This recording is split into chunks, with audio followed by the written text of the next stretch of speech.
pushing away from your body position you can do. So a relatively fit guy comes in, okay? He can do push-ups quite easy. He can do 10, 15, 20 push-ups, unbroken. Cool. I put, let's say a girl who's never trained before into that position to try and do it. She can't do one. She gets halfway down, falls and smashes her face on the floor. Have they both got the same stimulus out of the workout? No. So the workout's failed. Let's say the guy though, if I put him on rings to do push-ups, okay, that's slightly more challenging. He might still find it too easy. Or even if he doesn't find it too easy, now he will in a while. What do you do then? You put a weight on his back. You could, but you know, it's really hard to measure, really hard to manage, quite dangerous as well. So you just put him on the rings for dips. So you know, jump up on the rings, push down, push up. Once they get easy, and again, if you're training properly over the course of 6 to 12 months, they will get easy. Put weight on. What's the next progression after that? More weight. After that, more weight. Okay, so you get to the stage where it's kind of an unlimited capacity to make stuff harder.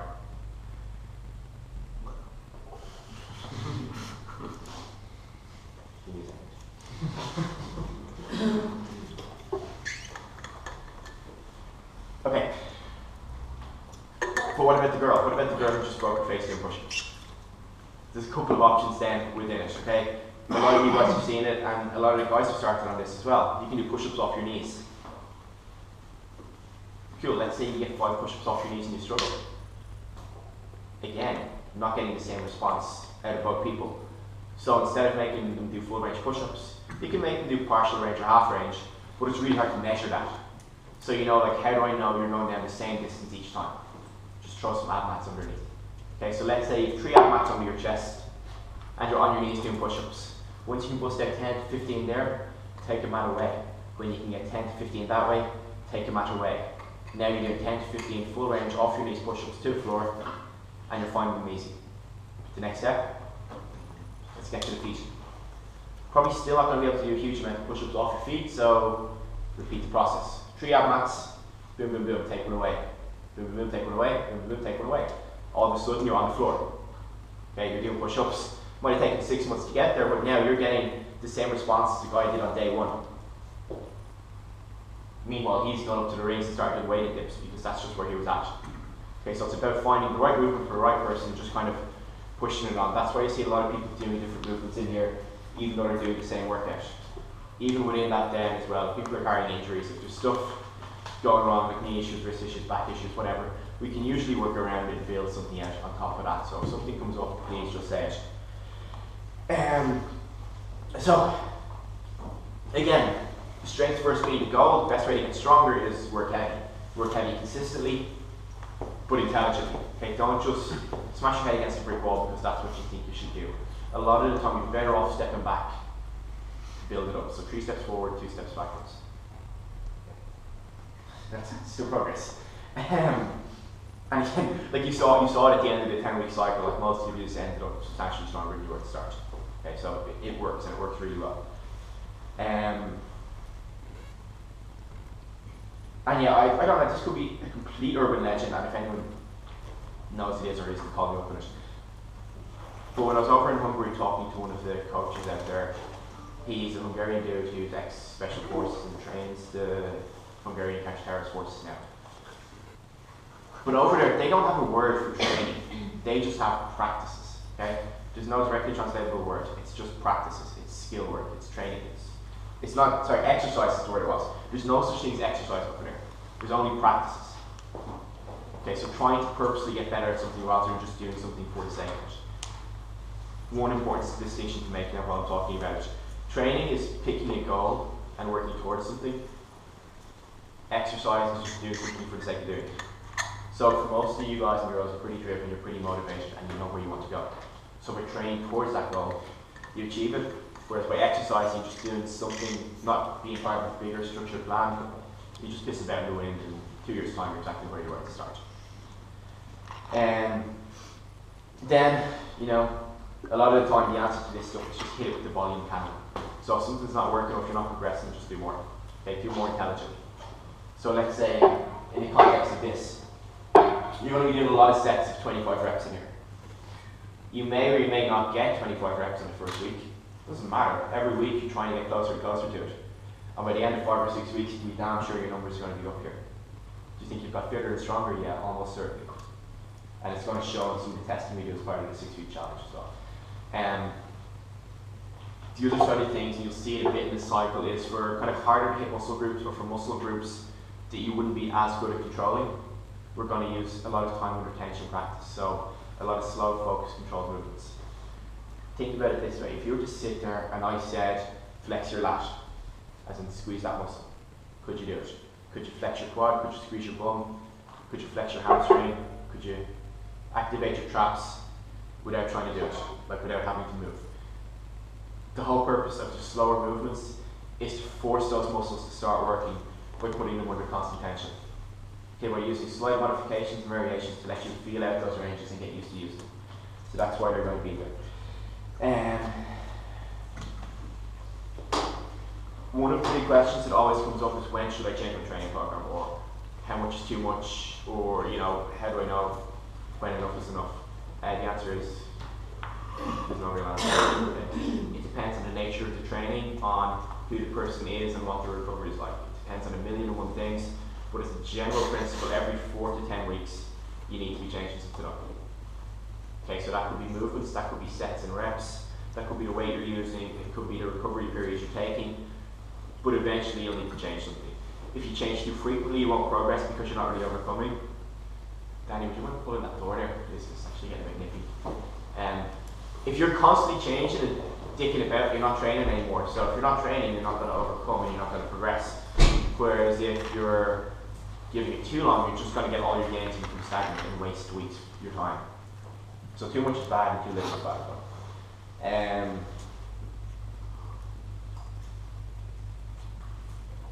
That's pretty much the hows and whys of programming. The emails took with good questions, which I'll hit now, and then we'll talk a short bit about recovery. And I saw the first bit of Danny's slides, and I know he's going to talk about sleep, so I won't go too deeply into it. So I think, Liam, your first question was, how are the programs structured long term? Okay. Basically, the way the training is planned here is kind of 6 months in advance. So it's starting at a point and trying to finish at a higher point. And like I said, you can't just do the same thing consistently and hope to get them, so you need to change it up. So let's go back again to like August. There was a lot of skill work, there was quite a bit of strength work where you're doing a lot of density. So you were doing rest pause, you might have done 10 benches, took a few breaths, done another 4, took a few breaths, and got 3 more reps in. You're doing a phenomenal amount of heavy work in a very short period of time. Okay, so the density of the workout was quite high. So there's skill work to improve all the qualities we discussed earlier, strength work to obviously bring strength levels up, and then quite a bit of conditioning at the end to build up your work capacity and help you recover faster for ensuing cycles. The following cycle then was the 10-week strength, okay, trying to get you stronger, trying to get you as strong as humanly possible, because that's ultimately where long-term success lies. The next 2 or 3 weeks, we've done it now to bridge over Christmas to get conditioning, get in shape to train through the next cycle. Coming into this new cycle stronger than you were at the starting point of the previous cycle is brilliant, because it means you use heavier weights for higher reps, which means higher lactate responses, higher capacity for muscle growth if you eat to support it, and also during your fitness conditioning work, ultimately more work being done. Then, like for myself, I'm always going to be strength based. Like my raison d'etre is owning a gym is to get people stronger and get them fitter and healthier. Okay, I really believe that when you get stronger and move better, everything becomes easier. I'm sure you've noticed that. Like you just feel better. You walk around more confident. You know you can face challenges and overcome them as well.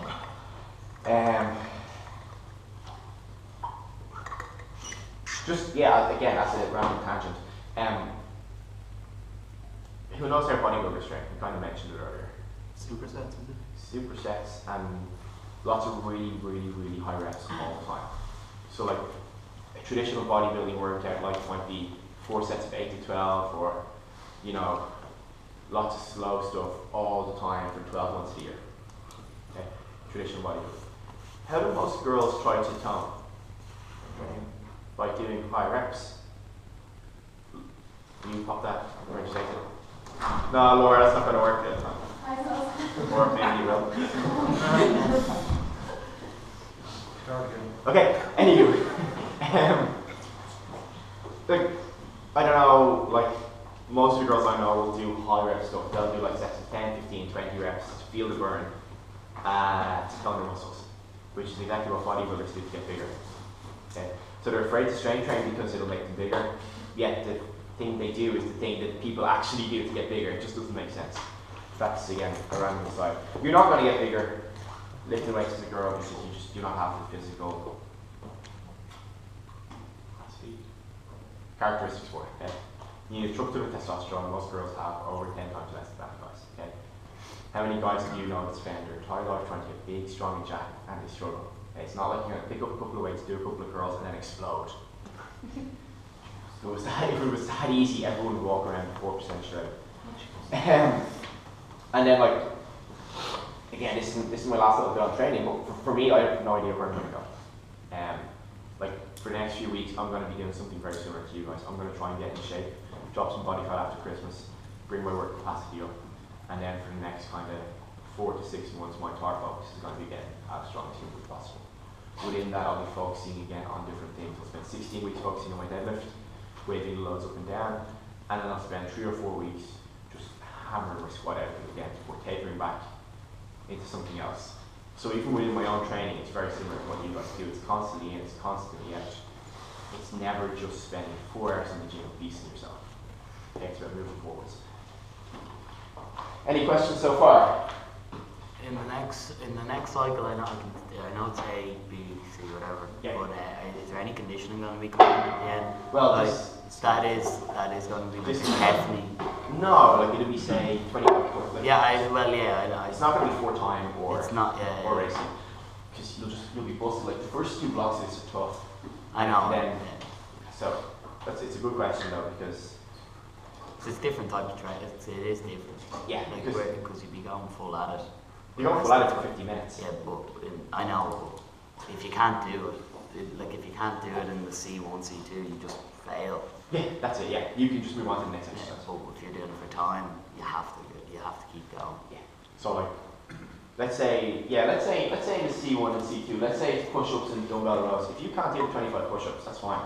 Just like, let's say get 3 sets of something comfortable. So like 3 sets of 12.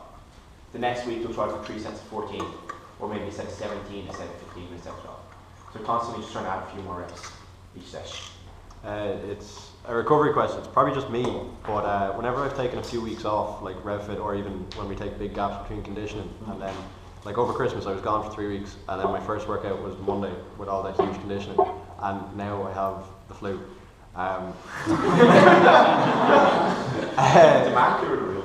Like whenever there's a big gap, like a 3, 4, 5 week gap between thing and then jumping back in, I always feel awful for like 2 or 3 days after. Is that just because I'm trying to pick up where it was left off, or is it just? That's pretty much your body just going, what the hell are you doing? Yeah. Like should I taper back in, or just loads of Just broccoli? random. Yes.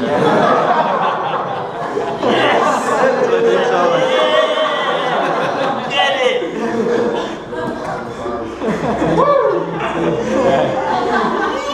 Yeah, I just say put some cement on it and keep moving. No, it's a good question though, and guys, yeah, if you're taking a long break, don't expect to jump back in where you were. There's going to be some sort of adaptive period where you're feeling the back out again, and you're slowly suffering, then moving again. But you'll end up back where you were in kind of 2 or 3 weeks, but yeah, the first couple of weeks are usually kind of gross. Does that answer your question? Yeah, no, it is. It's just don't just jump in. Anyone else? Just try and Questions? go. Last night I finished like 5 minutes before I went up. I'm not taking any breaks, and I'm just wondering how much you really can stick to yourself. That's another intense question. Yeah. Okay.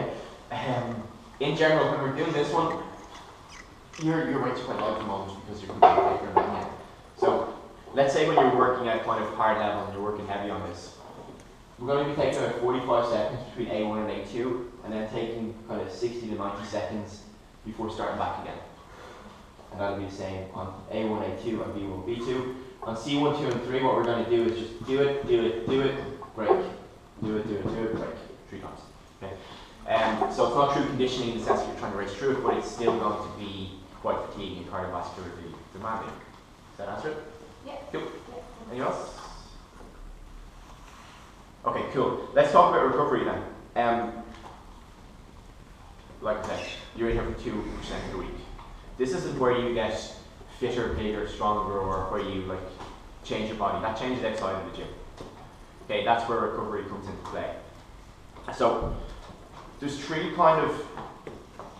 main recovery things I'm going to talk about. Danny, if you want to add any more in, just go for it at the end, okay? So like manual recovery techniques, stress management techniques, and then sleep. Okay, if any three of those things are off, you're going to struggle. The manual recovery, okay, number one, DOMS. Everyone has had it. You will continue to have it at some point in your training life. If you haven't had it by now, you will. The worst thing you can do is sit around. Okay, if you sit around hoping for it to go away, it's not going to go away anytime soon. Get up, move, foam roll, go for a walk, do some squats, get a bloody car polisher on it and buff it. That's so good. Just move, okay? Don't sit around. If you've DOMS, be active, okay? A few people have asked it recently. DOMS are not a good reason not to train. They're a good reason to warm up thoroughly before you train and to step back a little bit maybe in your training session. But don't train if you're hurt, obviously. But if you're a little bit sore and aching from a previous workout, work through the pain. The faster you do that, the faster you'll overcome, and the easier it's going to be from there on in. Obviously, foam rolling is hugely important. Stretching and moving, massive. I kind of said it in the forum a couple of weeks ago, I mean last week. I want to try and do some movement workshops. Okay, they're going to have to be smaller than this, but I'm going to try and do them just so you can look at some ways to improve your own mobility and movement, so that you get the most out of the training cycles and do the most you can to prevent injury. Then, Epsom salt baths, if you have access to it, are also a really nice way to overcome hot and cold showers as well, if you're feeling particularly punitive.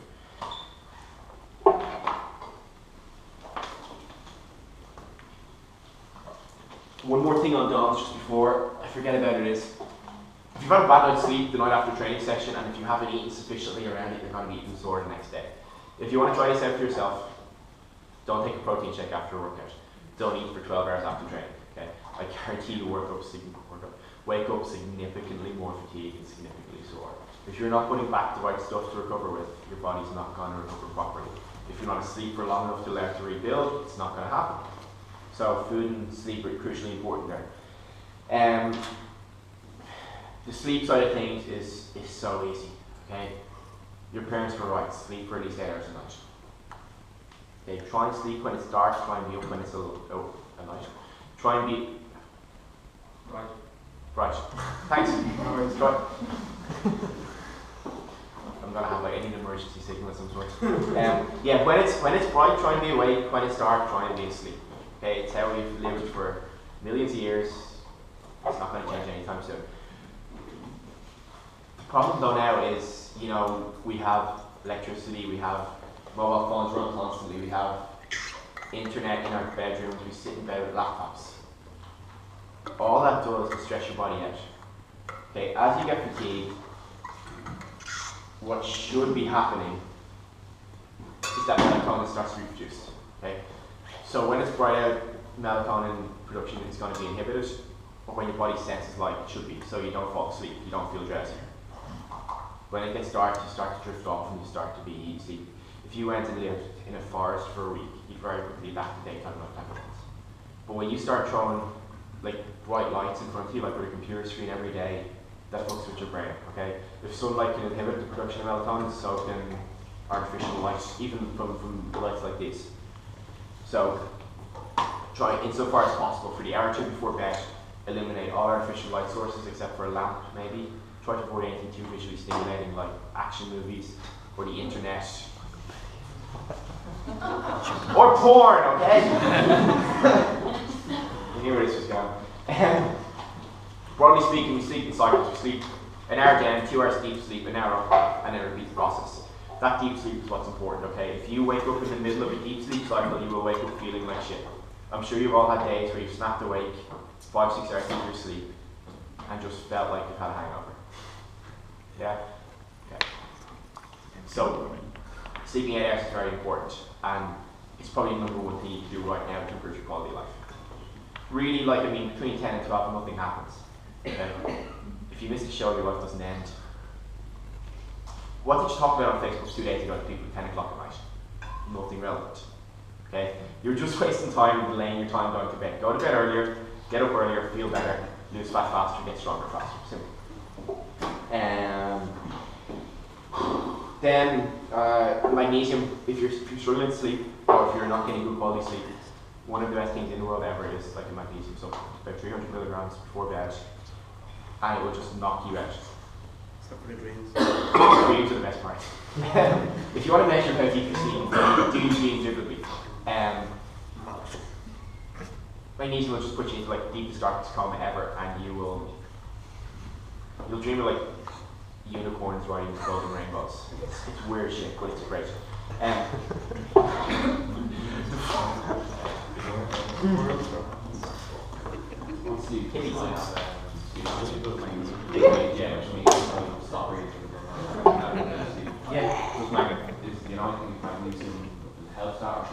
You should definitely talk to your doctor about that.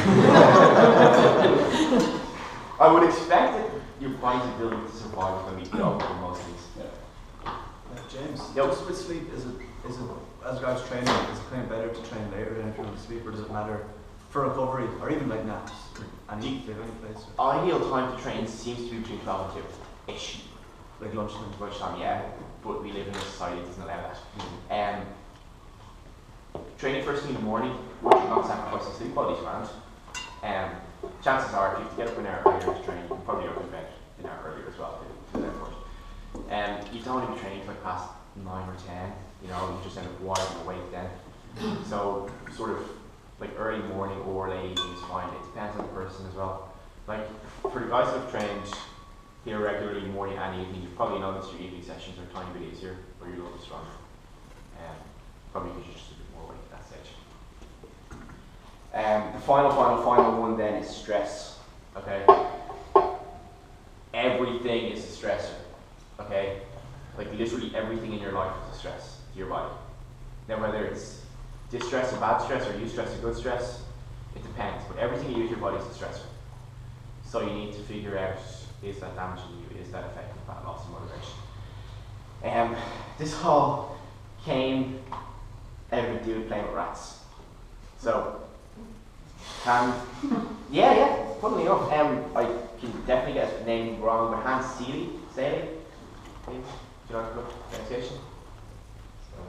S-E-Y-L-E. Let's just call him Hans.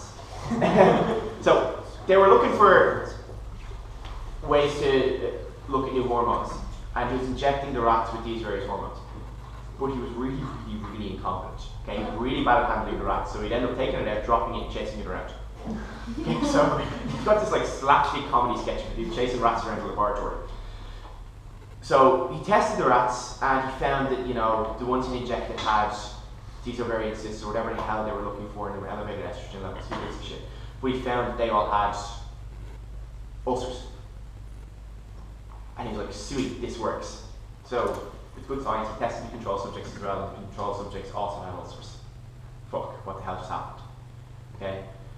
The rats were living in fear of this guy. Okay?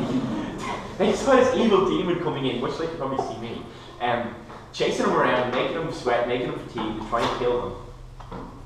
And their body just went nuts. So that's where the initial stress response and stress studies came from. Okay, so if you're stressed, your body reacts negatively to it. If you've got two sides, you've got your sympathetic nervous system and your parasympathetic, so like war and peace. So when you're amped and when you're excited, your sympathetic nervous system is amped up, ready to kill. So like imagine I started telling you that after this we were going to sit down, clear some space on the floor, get the wall balls out and do 20 squats to the wall ball, 5 burpees, out the door there, run to the end of the car park, touch the wall, come back, and whoever did that won €100. We're not, but your heart rate starts to elevate. Okay, you start to think about it. You start to go, oh shit, oh shit, oh shit. Let's go. I'm gonna go. I need to get ready for this activity. And even think about your own heart rate now. It elevates very quickly. All that's happened there is that you've imagined it. Okay, and your body doesn't know that. Your body doesn't really distinguish between imagined stress and actual stress. Okay, so in the wild, A zebra doesn't worry about maybe being chased by a lion in a week and a half's time. Okay? He just sits there eating grass being happy. That lion comes, boom, he's off like a light, his body just reacts and he's gone. But as soon as the lion's gone, he's back eating grass happy again. Okay? These boys don't linger on things, okay? The animal world, they don't have the cognitive function to remember stuff and think about stuff and visualize what might happen if something else happens in 6 weeks' time, but only for training. Okay, it doesn't happen. So, we do. We're smarter, we're more evolved, but on the same side, we're fucking killing ourselves because of it. So imagine stress is just as bad as real stress. Okay, thinking about what might happen is horrible. So, the only thing I'll say on that is, like, you need to figure out some way to try and manage this and mitigate the response. So, you know, for me, like, my brain's going all the time. Like, a lot of the time, although the only way I can get sleep is by shutting off, take out a notepad and do a brain dump, write down everything.